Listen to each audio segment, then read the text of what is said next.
Good morning, everybody. Happy Wednesday. I hope you're having a fantastic week so far. My name is Jonathan Bodnar, and welcome to the Lab. I have here Joel Scrivner, our trusty sidekick. He's our co-host, I guess. Co-host Whatever would be a more honorable. You're trying to call me Robin to figure out the Batman Robin thing last time. I'm not sure what to do about that. Well, Batman was rich, so that's true. That's true. Anyway, all right. So thank you for joining us for the Lab, where we break down concepts on business, life, excellence, and just different ways to improve yourself and whatever it is that you're working on and everything. And so, Joel, what are we talking about today? Today's topic is productivity, and I was going to prepare some stuff, but I was too busy. Hey, dad no, jokes. yeah. Got those dad jokes, man. I got them all. No, productivity. How to be the most efficient, how to be the most productive, how to make sure that you're not wasting time. Time is our greatest asset. You know, and it's the great equalizer too. You know, a lot of people have different starts in their life. They come from different types of families. They come from different types of backgrounds, different type of socioeconomic levels. But everyone has the same amount of time in a day, and what you choose to do with that time makes a massive difference. It's good. It's very good. That's awesome. Fantastic. Well, let's start with, what is your biggest time management weakness? Oh man. ADHD. That's good. That is fair. Relevant, fair. especially to our audience, because the amount of people that have told me before, they're just like, you're so ADHD, but I feel it. Like I feel close to that, you know. It's a superpower. So you know, I grew up in the generation before ADHD was a thing, right? So we all had it. We were just undiagnosed, and it was just called being a kid. Right? I mean, you're a kid, you're spastic, you're whatever, you're, you know, specifically boys, you know, because they're so active and they learn differently. They learn with their hands, they learn in motion a lot of times, and sitting still in a classroom is not how boys learn as far as in just their, you know, genetic makeup or whatever. It's just different. It's a different breed. I'm a dad of only girls. So we've got friends that have only boys, and the experience of raising a boy versus raising a girl, night and day difference. I believe it. The way that they learn, night and day different. The way that you have to discipline them is completely different. So it's an interesting role there, but dealing with distraction is a really big thing, especially in an age where everybody sits with a screen in front of them all the time. You know, everything they do all the time, screen in front of them, and it's just there's something constantly popping up, constantly getting dinged. You don't have an Apple Watch on today. You got a nice watch on today, but I mean, not that an Apple Watch is not a nice watch, but I refuse to get an Apple Watch, because it's just another ding.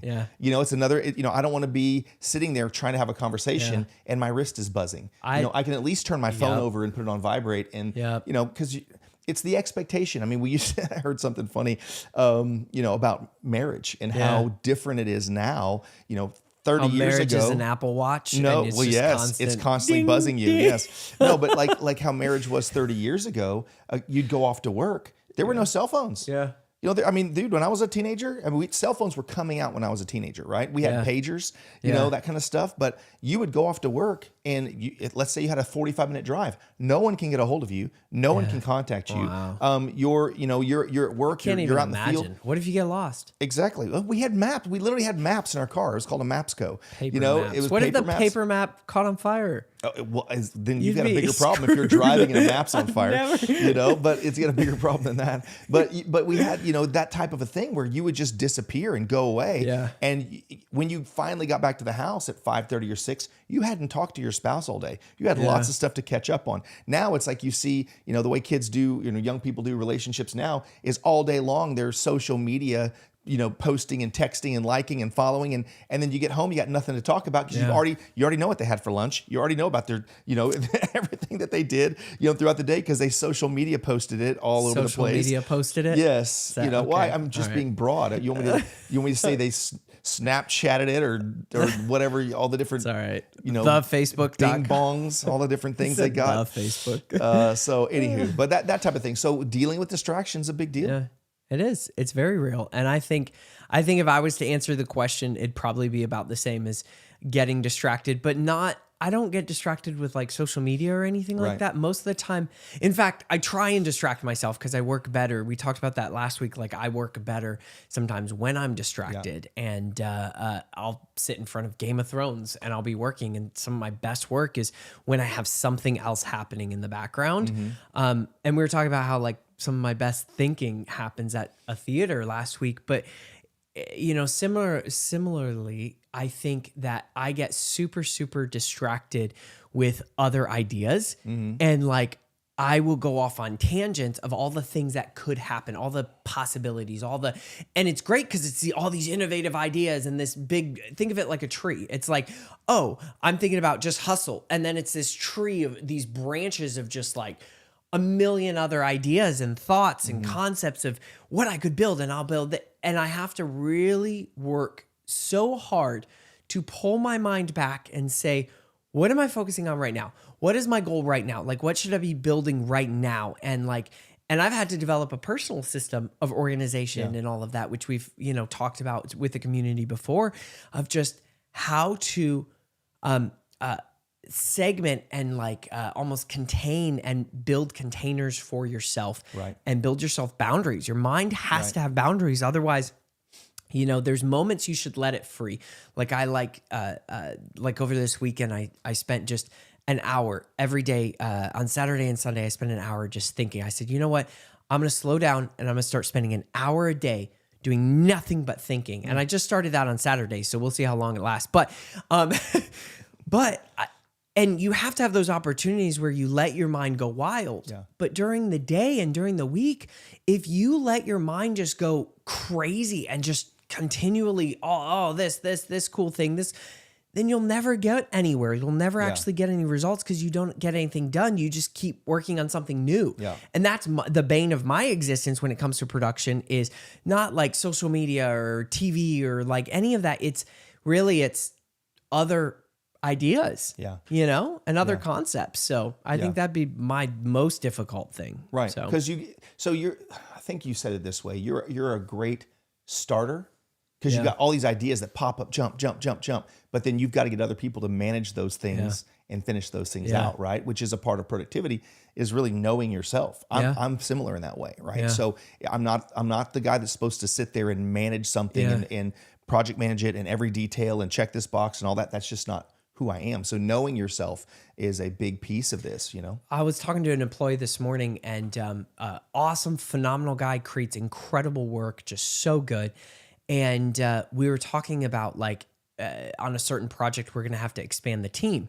And he's like, I just don't know. Like, I don't know how I'm supposed to like manage people and do this and all. And I'm like, that's the biggest transition that you have to go through as an entrepreneur, is how do I hand this to somebody, figure out all the different things the things they're going to ask, so I can pre-write those things down, all the things that could go wrong, so that I can figure out how, like, are they not going to meet the deadline? Okay, I need to push the deadline, you know, building a system and process for yourself of delegation. Like, delegation alone has to be such a massive system and process if you're going to be a successful entrepreneur, because and he goes, it was funny because he said, bro, I made 15,000 last week, you know, and I was so excited, but I was so busy because I had all this work, right? And he's like, and I didn't want it, so I scaled back. And I said, do you realize you can have the 15, 20, 30, 40, $50,000 a month, you know, revenue, and the timing that you want, and the only working 2 hours a day or 3 hours a day. You can have that, and you have that through delegation and delegating well. That's the problem, is you can't just hand something to somebody and say, okay, do this, you know. And this is something I really wanted to expand when we did the a whole time management program earlier. And I really wanted to expand on this, because you can't just delegate by like, okay, I'm going to assign this to somebody. Like, there's so many steps and processes. Maybe we need, I'll do a video on delegation. Dalton, if you're listening, Dalton's the producer, and yes, I just broke the third wall. But if you're listening, write that down. Delegating is going to be a phenomenal video. You just delegated right there. Yeah, I just delegated. Congratulations there, because I never remember anything or write anything down. So I text it to my executive assistant, because I'm like, hey, remind me tomorrow to do this at this time. So see, that brings up a great point, is I have to write things down Oftentimes, so I'm going to talk about with productivity, talk about lists, talk about making sure you're remembering all that kind of stuff. So you just mentioned that the way that you do it is you instantly delegate it and get it off of your plate. Yes. Right. You have to get it Onto out of your somebody mind. else's. Yep. I do that very similarly. Now it's something that I've had to learn that, like, if I'm watching a show with my wife or we're hanging out and all of a sudden I have an idea, I've had to learn to say, hey babe, I got to write something down real fast so I don't forget. Because if I just go to my phone, She thinks you're distracted. she thinks I'm not with her. And so it's for me to prep that and say, hey babe, I got something I have to write down real fast so I don't forget. Give me 1 second. Kind of a situation. It's a little smoother as far as that goes. But do you make lists? Is that something that you do? So you say you don't write anything down. So how do you create your flow for the day? I organize my projects in Google Docs, which is maybe not the best way to do it, but I have a running Google Doc for every project, and I create a list of, it's a living document of all the tasks or the reoccurring tasks and everything that are on these documents. So when it comes to my actual day, I use the I don't remember what it's called, but the quadrants, the four corners, important and urgent. So if it's important and urgent, I do it. If it's urgent but not important, then I defer it. So I wait. If it's important but not urgent, I delegate it. And if it's not important and not urgent, I delete it, get rid of it totally. Okay. So that is the structure. And we walked through that a couple weeks ago as well on we did a whole time management thing. But I think the biggest, in the moment, in real life, because that's easy to do in the morning and be like, okay, I know what I'm doing. But then real life happens. Yeah. And that's the reality is it's you can have every time management structure that you want, but the only things that are actually going to happen are what you've built habits around. Yep. Yep. So it's more about building habit management than it is about task management. Right. So it's building the habits of texting my executive assistant, okay, I got to do this. Remind me to do this. She keeps a living log for me, and I actually, fun note, I have actually, I will be releasing it hopefully in a week or two.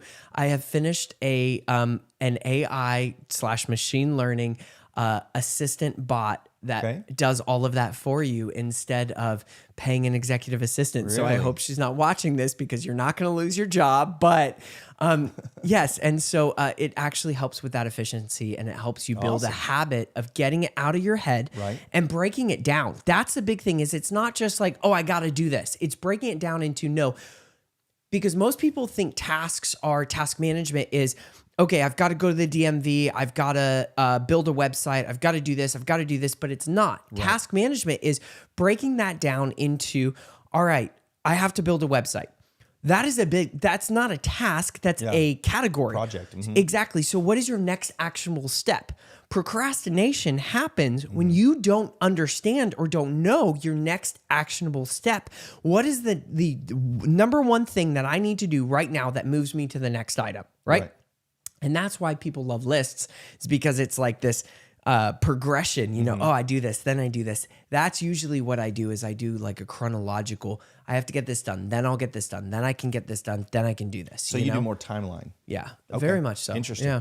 So for me, I there are certain things that I can delegate. There are certain things I can't delegate. There, all that kind of a situation. For me, so that I remember, I almost always put them into my calendar on my phone.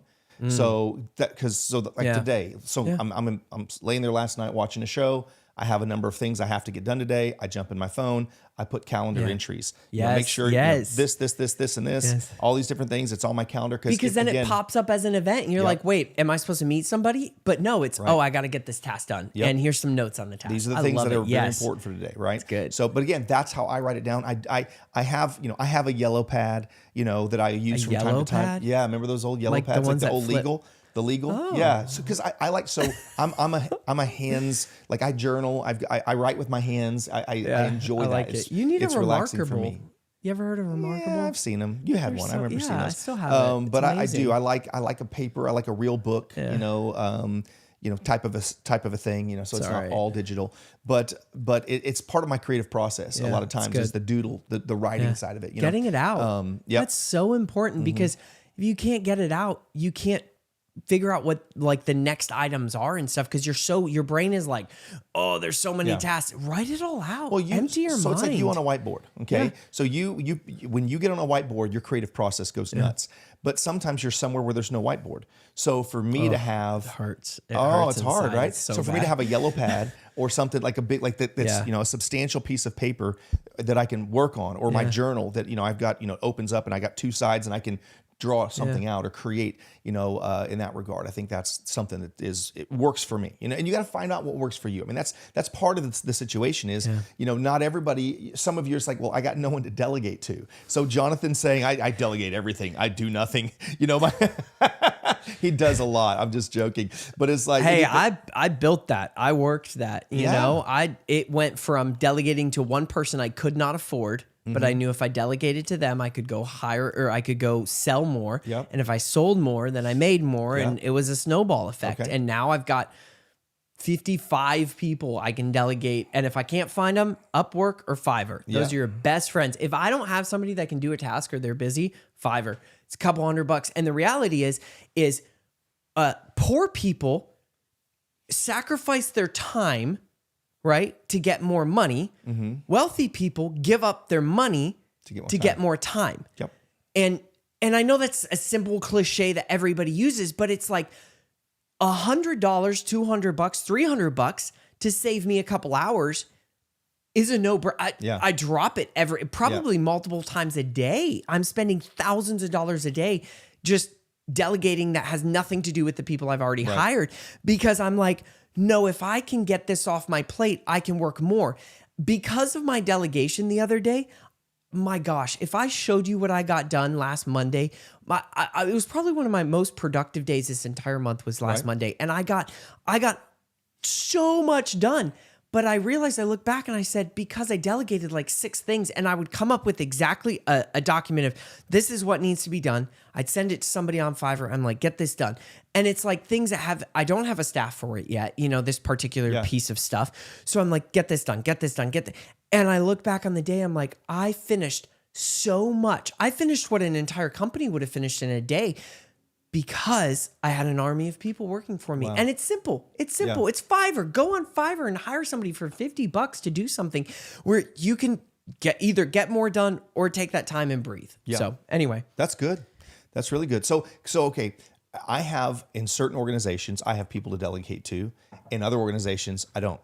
Yeah. Right. So it just depends on which organization I'm working in and working on at that point in time.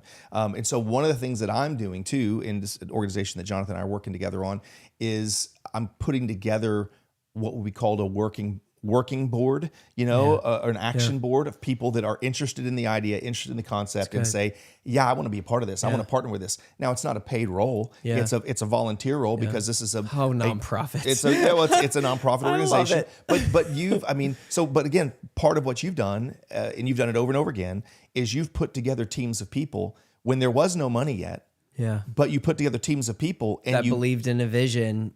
But the promise was that they were going to get paid. There's good money in the future, right? So that's the balance. So there is some of that if this thing becomes something, then it could become something that is beneficial for a lot of other people. Yeah. But that is the difference between the nonprofit space and the for-profit space. But there's things there. Sorry, I know I keep interrupting you, but there are things that you don't even need. Like people, there are tools out there like Fiverr. Sure, it's $25, $50, $100. You can download an app right now called Magic, and it's $10 an hour, and they will do anything you need. There are so many tools that help people get things done. When you're talking about writing something, when you're talking about, even if it's somebody that needs to find somebody to do this task or something, there are tools that are dirt cheap. You're talking $10, $15 that you can get things done for that aren't very expensive. But a lot of times in somebody in your position, your job isn't to delegate.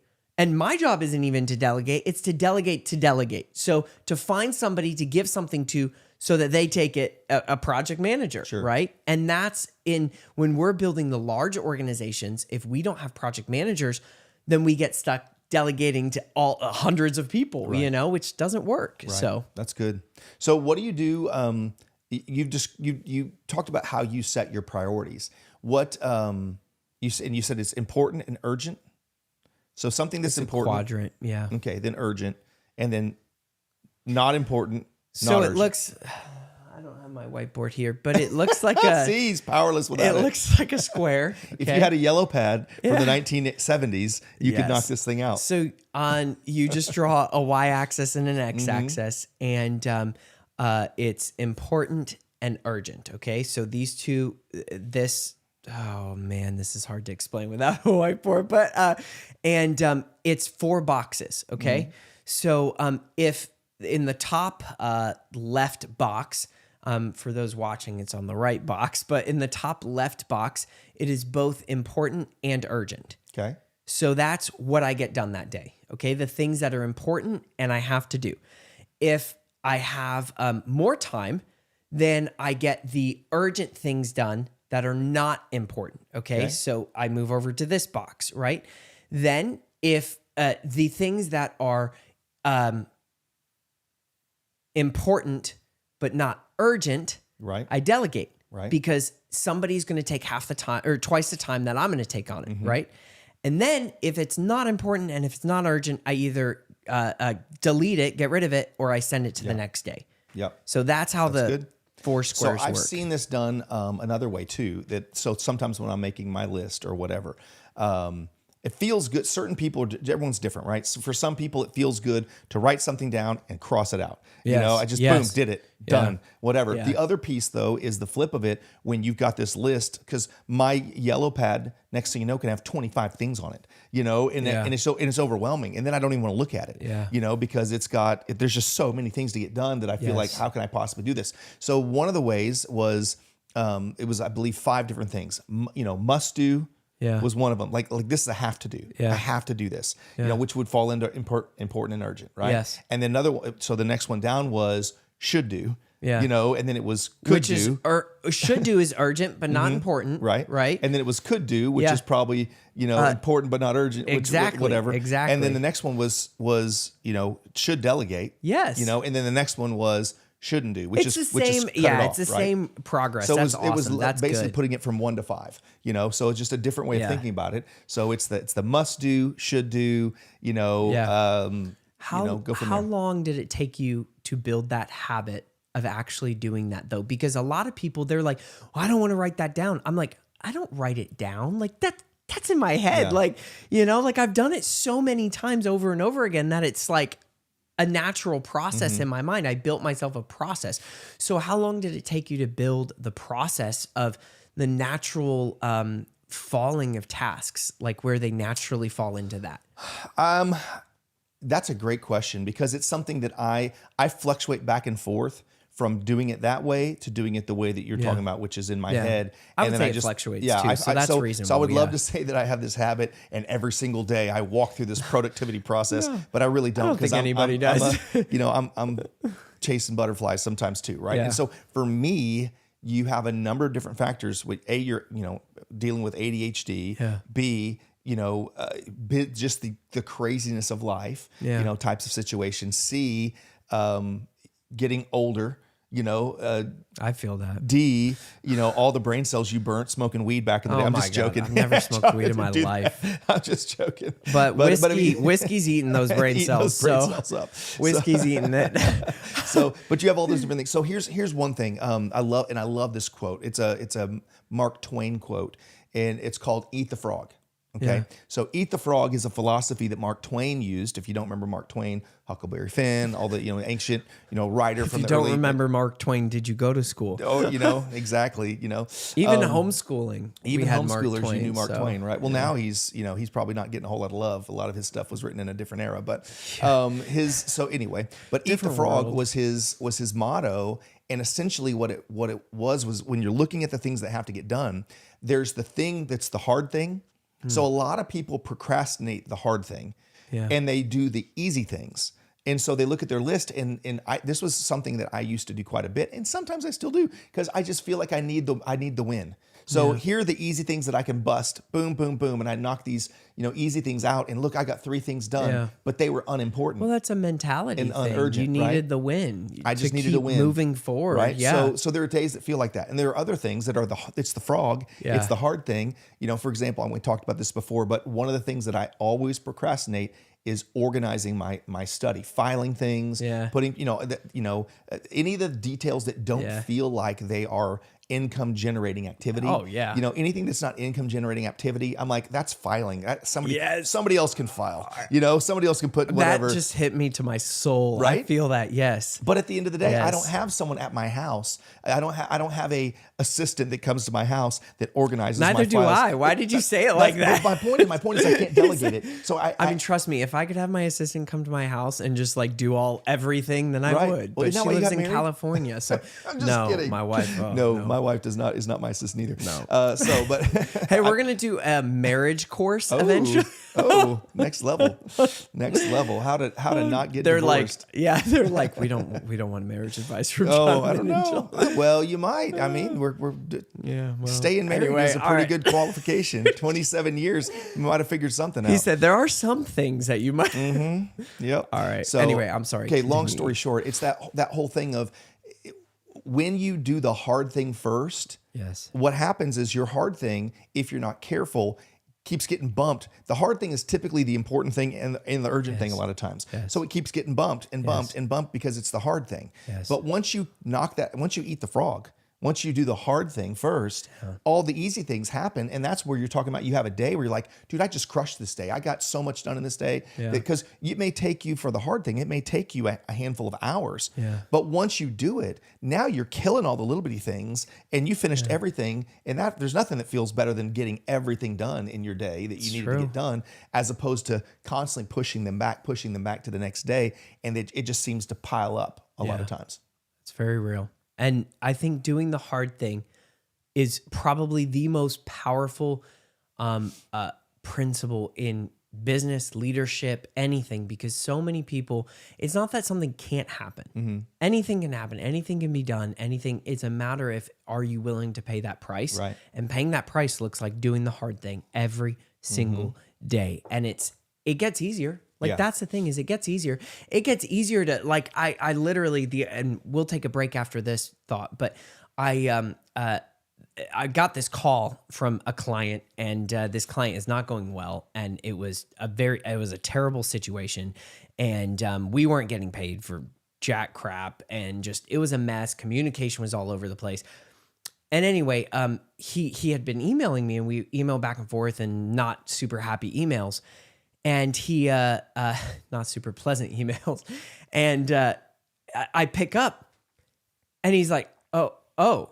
And I'm like, yeah. And he's like, I didn't think you'd pick up. And I'm like, why? And he's like, well, because of our last emails. And I'm like, well, I'm answering the phone so that we can figure this out over the phone and everything. And he's like, well, I'm just not used to people actually answering when there's angry discussion back and forth or whatever. You almost said intercourse. Yeah, I did, but I meant interchange. So angry intercourse. Well, maybe you should do a class on marriage, Jonathan. You know what? My point is gone. It's mute. It's destroyed. All I was trying to say is it's become easier for me to answer the phone calls that nobody wants to answer, right? Yeah. So when you get a call and you're like, oh, I don't want to, you just do it. Yeah. You just pick up. And the craziest thing is you pick up and you realize, oh, well, that wasn't so hard. Wasn't that bad after all. Yeah. And you just talk. And it's and it gives you an opportunity of humility and an opportunity of this sucks right now, dude. So what are we going to do about it? And transparency. So on that note, golly, Joe, on that note. Look, I'm not the one with angry intercourse issues. We will be. This is why we're going to be canceled. This is why you watch a live show, right? We will be right. It is. We'll be right back here in about 5 minutes or a few minutes, I guess 3 minutes, something like that. So thank you very much. We'll be right back, guys. Welcome back, guys. Joel Scrivner there and John and Bodnar here. Oh my gosh. It's a middle of the day on a Wednesday, or actually it's technically morning still on a Wednesday, but I don't know why we don't sip whiskey. Well, I mean, it is typically a 10 Probably o'clock our start time. thoughts would probably be a little more Most people don't structured. start whiskey at 10 a.m. I mean, I could be wrong, but we're ballers. Yeah, so. of course. Okay. There's that. All right, guys, we are talking about productivity. Both of us have had a little bit of a lot of failure, a little bit of success, I would say, in organizing teams, organizing people, delegating, and really building personal systems of productivity that have helped us get where we have gotten. And simple things that, we've learned simple things that can help anybody in any stage of business or entrepreneurship or just trying to be better in their life, really optimize the way that they view their time management, their productivity, and all of that. And so you mentioned a quote right during the break, and it moved me. It was awesome. So go ahead. Walt Disney, everybody loves Disney, right? On some level or at some point in their lifestyle. Genius. A jerk. Jerk, apparently, but a genius. But very in the creative genius at that, Yes. right? And someone who saw a lot of failure. His first animation company was a complete bust and a failure. I believe his second as well. He had multiple failures before he finally found success. But one of his statements was, the way to get started is to stop talking and start doing. And oftentimes we don't start. So it comes back to the procrastination piece. It comes back to we're just talking. I had a team member the other day that we were talking through a solution, and she goes and does the solution that we're still in the ideation phase, essentially. Fitfo. Right. So she goes and does something without permission that wasn't the right thing to do, and we're over here going, you know what? This is you're a little ahead of the game here. We are still talking. So there's a time to be talking, but then there's also time to stop talking, shut up and do it, right? Kind of a deal. So how, let's talk for a little bit about avoiding procrastination. How do you avoid procrastination and make sure that you're staying in motion, right? Because it's the whole idea of objects in motion tend to stay in motion, objects at rest tend to stay at rest. So how do you make sure you keep things in motion, especially when you got people? You got people that are in motion. What do you do there? Yeah, that's a fantastic question. So there's two major books on time management, both on Audible, actually. Let me pull them up here while I'm talking. But in both books, they refer to the science of procrastination as the root cause of all time management issues. But then what they do is they break down. So the first book is Getting Things Done by David Allen, and the second book is The Anti-Procrastination Habit by S.J. Scott, both phenomenal books. So they both talk about procrastination being almost the crippling fear, because you don't even realize that you're afraid of something, but what happens is you're not wanting to do it because your mind has created a million different ways that everything could go wrong, right, if you do it, right? So it's fear of failure. Sure. And so what happens is, and the most creative people or the most successful people are usually the smartest, most intelligent people are usually the ones that have the most procrastination, because what happens is their minds run wild. Yeah. Their minds just run wild on, I don't want to go to the DMV, because that was the example that David Allen used, is I don't want to go to the DMV because if I go to the DMV, then this is going to happen, and then this is going to happen, and then this is going to happen. Yeah. And it's like all of a sudden you're in jail. And it's like, what? And your brain is literally putting you in jail. It's so funny you're using that illustration, because right now my license is expired. So I had to take my passport with me when I went on this trip last week, because my license is expired, and the license is expired because I don't want to have to drive down to this little town here and wait in line and sit around, and I've got all these thoughts and whatever that's going to take all that time out of my day. It's 3-4 hours out of my day, and I got important things to do. So now I have an expired license. And so you know what kills procrastination? Is excitement. Okay, your mind has to be excited about something. The problem is that there's only two sides of it. It's fear or excitement, right? So in order to shift your mind over to a place of excitement, you have to have a problem to solve. Right. Okay, so that's where the next actionable item comes from. The whole concept is sitting down and saying, it's not the DMV. I'm not going to the DMV. What I'm doing is I'm opening Google Maps and I'm looking, where is the DMV at? Right. Okay, it's right here. Great. What time can I go to the DMV? Not even, I have to get there and I have to do this. No, what when do I have a open space? Step by step by step. And you give your brain small problems to solve that it feels rewarded. Oh, I did that. The whole eat the frog thing, And so excitement is the killer of procrastination is what they teach. And procrastination, the root of it is fear. Yeah, that's good. So I read a book a number of years ago called Rich Habits. Rich Habits. And it was a book that essentially studied about 500 self-made millionaires, people that had to overcome incredible obstacles, people that came out of and became millionaires through extremely challenging times. Sure. For example, the Great Depression was a time where, people lost so much, but other people became unbelievably Recessions wealthy. build millionaires. They really do. You got people that are in position, that are in place. They especially build billionaires when you've got people causing recessions that already are. Never mind. I'm moving on from that. Conspiracy theories right here. That's our next one. What conspiracy theories can we talk about? Well, I'm just playing around. We're going to be like Joe Rogan. There we go. He gets away with everything. He can. If we did it, we'd get canceled. If you had $100 million contract for your podcast, you might be able to get away with some stuff one day. But the idea was there were a couple different things that wealthy people had as habits. Number one is they avoided procrastination. They stayed in motion. They constantly just stayed in motion. They kept the ball rolling. They didn't allow themselves to come to a place where they were stopped. Because it's hard to get the ball rolling again once you get stopped. The second thing is they build made momentum. decisions quickly. Yeah. They made fast decisions. They made quick decisions. And so, and they weren't afraid of making the wrong decision. So some people are so afraid to make the wrong decision that they won't make any decision. And what I've watched Jonathan do for the last couple of years is I've watched him make some decisions that maybe could have been wrong decisions, but he stayed in motion. And so they evolved, they became something else. So you couldn't even call it a wrong decision because it was a learning opportunity and it was part of the journey. And so many people are afraid of failure. Yeah. They're afraid of making a bad decision. So they make no decision. And next thing you know, you've made no decision. So now you got no options. Because if you don't, what's another great quote? I think it was Nightingale said that the opportunity of a lifetime lives inside of the lifetime of the opportunity. Okay. So if you, man, I got goosebumps on that one. So every single opportunity has a lifetime. It's like a wave. Okay. So I love to surf. I'm not a good surfer, but I really enjoy it.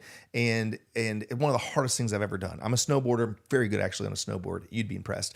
But especially for this gray bearded guy, you would be very impressed. I've skied once in my life and I tumbled the entire way down. Oh my gosh. Yep. So on a snowboard, I'm very, very good. The mountain stays still. I move on the mountain. Surfing, the water is moving underneath you. It's unbelievably hard. I've never done anything harder in my life. But what you realize is that a lot of the best, some of my favorite times on a surfboard is sitting out there waiting for the next set because waves come in sets. Waves are opportunities. They come in sets.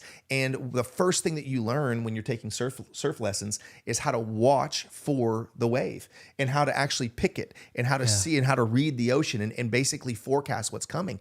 And that's the difference between a world-class surfer and, the second best or third or whatever is because the world-class guy is waiting and he'll let certain things go past, and the lesser experienced surfers will take the smaller wave, but he sees something that they don't see, and he's positioning himself for that swell. So now when he catches the wave that he wants, he's able to ride longer, get more tricks, do more things. He knows when to jump off and how to reposition himself. Because again, you ride a wave too long and you come all the way back to the shore. And one of the hardest parts about surfing is getting back out. If you've got big waves coming in, you've got to find the rip. Anyway, I could talk about that for a long time, but being able to read the ocean and recognize the waves and pick to be in the right place at the right time with the right skill set is massively important. So it's what I would call, one of my principles that I teach is called urgent excellence. Okay. Urgent excellence. So the idea of urgent excellence, and this fits right in with productivity, is number one, it's not about just being urgent because you can be urgent and do things wrong and do things. You can be so urgent that you ruin things because you're premature on everything. Right. But then again, you can get stuck in the place of excellence where you're focused on being so excellent that you miss the window of opportunity, right? So catching the window of opportunity and being good enough or excellent enough to catch that wave and also you're staying in motion. You're continuing this pathway of constant, never-ending improvement. I'm constantly getting more and more excellent. So I'm going to be good enough to catch this wave, knowing that I'm only going to ride this wave for a bit. I'm going to jump off because there's another wave coming. Waves always come in sets. And when the set ends, you're back into a recovery place, evaluation place, all that kind of thing. And business is just the same. So a lot of people, they're afraid to move because they don't want to miss the opportunity, or they move too soon because they don't want to miss the opportunity. Anybody that's invested, how many people invested in crypto at the wrong stinking time? Oh, everybody. Right? But the other people invested at the right time. And so it's like, if people get caught up in the urgency of, I don't want to miss the wave. I don't want to miss the wave. And then they buy at the peak and they get crashed on. Right. So another savvy person is going to pull, and he made his profits, and he's going to wait, and he's going to let the thing crash. He's going to let the thing reconsolidate, and then he's going to go back in as he sees the right. I've got a friend of mine that this is what he does, and he reads charts. He's an expert on charts. He knows the exact pattern, and he picks the winner right as it's building. He makes his profits. He gets out. He typically gets out way before everyone else gets out, but he has a specific amount of profit that he's going to make, and he follows his process. He makes his profit. He gets out. He watches the wave crash. Most people are like more, and it's like that. That's the reason that people make the profit they make, because they want the 10xer. Everybody wants the 10xer. Yeah. Everybody wants the the 100 banger, whatever you want to call it. I mean, all these different. I'm just making up terms, but he's very disciplined, and he gets out, and he may have made 100% return, but other people are trying to make 500%. But he makes the 100, and then he'll watch, and if it builds again and the chart is right, he'll go back in at a higher level. Yes. And he'll make another 50% or 100% or whatever, and he gets right back out. He's got a system that he follows, and he's done it for decades, and he's very, very good at it. And it's that piece of making sure, and that's why we talk so much about personal improvement on this podcast, is because it's urgency and it's excellence. It's both. You've got to be constantly aware of the magnitude of the moment, recognizing that every moment is pregnant with something. Okay. Every moment's pregnant with something. And so some moments you may feel like there's nothing going on, but you got to evaluate that moment. Be like, okay, nothing's going on here. So what can I do? What is this moment pregnant? Maybe this is a rest moment. Maybe this is a recoup moment. Maybe this is a back to the drawing board moment. And people miss those moments, and they're still paddling their butt off trying to catch a wave, and the swell's gone. And now they're wasting energy. Because they see when they're traveling, which I'm obsessed with everything you just said, because it's a huge principle in like the stuff I teach, and how to be successful is making decisions fast and like not having the fear of failure. But the thing is most people they can't read the wave. They can't read because they see what's happening as almost like failures, micro failures that are happening. And they get so caught up in, no, I'm going to make it successful. And they can't call it. They can't say, wait, nope. I bet you anything. The guy that trades, your friend that trades, he makes bad trades constantly. But I bet you he has a system where he says, okay, I'm calling it. And he doesn't see it as a failure. He sees it as part of the process. And as he is progressing through this, like, master trading plan or whatever, he's got 100 bad trades and 110 good trades, but it's just part of the process. And he limits his loss. So he's got, whether you call it a stop loss or whatever, he knows, okay, I'm going in at this point. If it drops to here, I'm not willing to lose more than 10 to 15%. So, and it's different on each position, but I'll lose 10 to 15%. If I lose, if it hits that 12% threshold, I'm watching it. If it doesn't make a turn, I'm out. And I took my 12% loss, but that's okay because I took a 50% gain over here, and he averages across the board. So now he's at a 28% gain because he took a loss on one and a gain on the other. And where my problem is, now I'm looking at the 15% loss, and I don't want to lose 15%. Well, now it's 20. They're focused on the failures and not so that's the piece that's really interesting. And he just keeps moving. He just keeps progressing on his plan because he's like, oh, that's no big deal. Okay, that's no big deal. Pivot. That's the thing, is nobody is willing. Everybody thinks, what? I had an idea and it didn't work. You alluded to it earlier, but Hustle 1.0, which wasn't even Hustle 1.0. there was a hustle before Hustle 1.0 because I had built this app. I thought entrepreneurs wanted their own app. I thought, I'm going to make the better version of LinkedIn, right? I thought this was going to, and I spent $50,000 building this app. And then I pivoted. I said, this isn't going anywhere. Nobody cares. Nobody's using it. Okay, I'm going to pivot. So then this huge entrepreneurship coaching program, we realized entrepreneurs are broke. We sank $180,000 into Hustle 1.0 is what we call it, into this entrepreneurship program. And I was like, okay, it's not working. I'll call it. It took us about a year, and I realized this isn't going where we want it to go, and I'm not going to bury more money. It's that stop loss, portion. Then we start Hustle, the NFT project, this year, and this is all super transparent. I don't even know how many people know this watching this, and then we start that this year, and it's like, okay, we started hitting goals. We started hitting monetary goals. We started making revenue. Okay, like we're hitting something, but it was this constant pivot, this constant redirection, there were so many times where I wanted to stop. Yeah. And I want it to be like, F it, I'm done. I don't want to be an entrepreneur. I just wasted all this money. Yeah. Like, what's happening? That's an accumulated, $250,000 on the first two projects. And then I dropped, it's accumulated probably $600,000-$700,000 between all three. Most people aren't willing to do that. But you know what? Apollo and Hustle will make all that money back. Yep. We'll build incredible things. We'll innovate. We'll get places that nobody else is willing to get because we decided to continue moving, make decisions fast. Yep. Screw the fear of failure. I'm gonna fail constantly. Why would I be scared of failure if I have to fail to get where I'm going? Right. Like, it is a necessary evil. But this is the last point, and you mentioned earlier. I'm pulling up my phone because I took a photo of my whiteboard over the weekend. I was telling you I'm gonna try this hour a day of just thinking kind of thing, and you were saying a lot of people, they go full force in something, like at the very top, they say, oh, it's the wave. I'm going to do all this. And they dump all their money into something. Right. And it struck something in me because over the weekend, I was really realizing like one of my biggest weaknesses as a person, I love like looking at myself and saying, what am I doing wrong? Like, where am I going? And a lot of times one of my biggest weaknesses is I go all in, right? I'm like, here's all the money I have. Let's build this. Like and I start at the top. I started at the top of the wave and what I wrote down, this is really cool. What I wrote down is go slow, start small, be effective. Don't just build, grow. To grow, you have to start small. So there's a difference. I always thought, I'm build. Right. When you build something, it's here's the amount of money, here's the plan. I'm going to just dump all this money and whatever.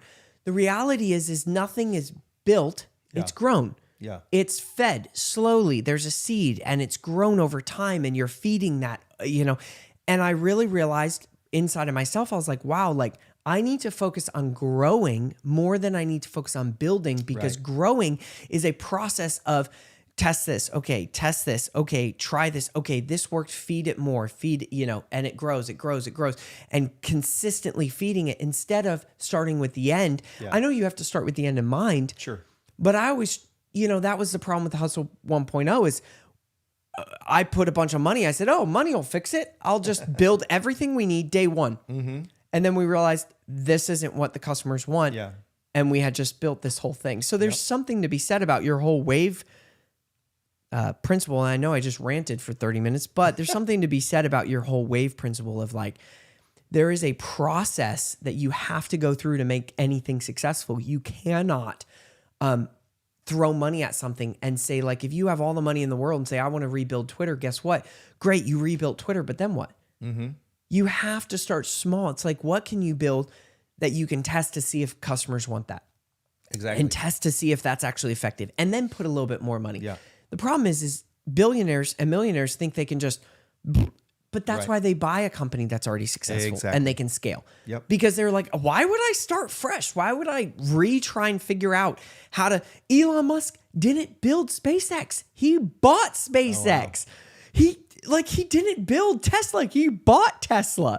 Like he purchased these companies from businesses that found a tiny thing to make it. Actually, I think he did build SpaceX. He didn't build Tesla. Okay. So he bought Tesla, but anyway, it's principle of the matter. Right. So He didn't build Twitter either. no, didn't build Twitter. Right. Dang, now he bought it, and he'll scale it. He'll scale it to the moon. So Well, you think about all of these different things, right? I mean, Facebook, they built Facebook, but then they started buying everyone, every idea, Snapchat, TikTok, whatever. I guess that's about the Chinese, but just kidding. That's a whole other animal.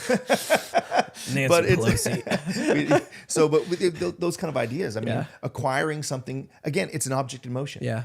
I don't want something that's at rest. I want something that's in motion. Yes. So let me find something that's in motion. Let me grab a hold of that and keep that thing spinning. Yeah, keep feeding it. Keep feeding it. And a lot of people, I think the biggest mistake that entrepreneurs make and that I've made in the past is I want to invent everything. I'm like, I just have all these ideas. I just want to invent them. But you have to break it down. You have to be like, but what do you love? Yeah. And where's the wave? Yeah. Where's the wave, and how does what you love intersect with the wave? Right. And where you've seen success in your life. Yeah.